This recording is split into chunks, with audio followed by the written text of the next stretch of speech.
Ինչ մանրամասներ կան։ Ուրեմն քննարկվում էր Հրայր Սարգսակ Հակոբյանի խաբամամիջոց կալանքի հարցը։ Ըստ նյութերի ներկայացվել էր քրեադատավարական բոլոր հիմքերը։ Իմ խորին համոզմամբ հիմնավոր կասկածը բացակայում էր։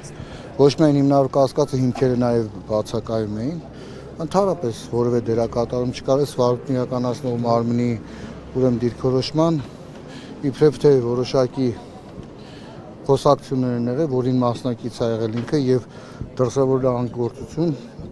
որևէ կերպ չի խափանել։ Այսինքն կալանավորեցին։ Չէ, վաղը նոր գրապարակվի ժամը 11-ին։ Ինչ պետք է Արագ Ես նախաքննական գաղտնիք եկեք չհրապարակել, որ դրա համար ստորագրություն եմ տվել։ Արագ այդ փաստաթղթերը նայեցին, ամբողջ գործի ծանոթ։ Հա, գործի նյութերը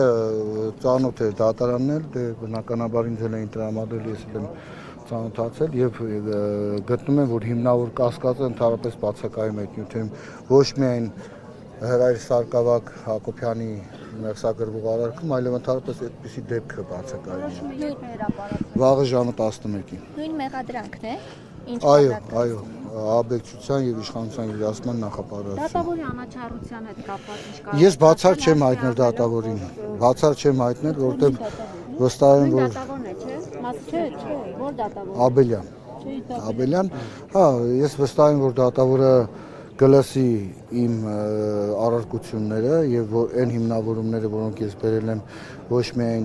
օրենսդրական, սահմանադրաիրավական,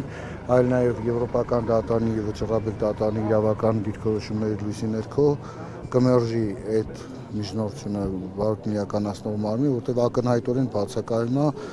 հիմնավոր կասկածը, նույնիսկ հիմնավոր կասկածի ներքին շեմը չի ապահովում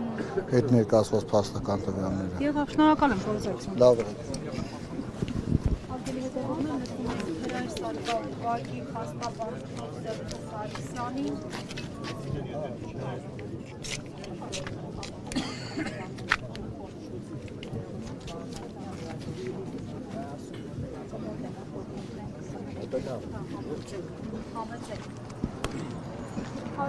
թեմի հարգելի հետևողներ, այստեղ է նաև 44-օրյա պատերազմի հերոսացած Վարչապետ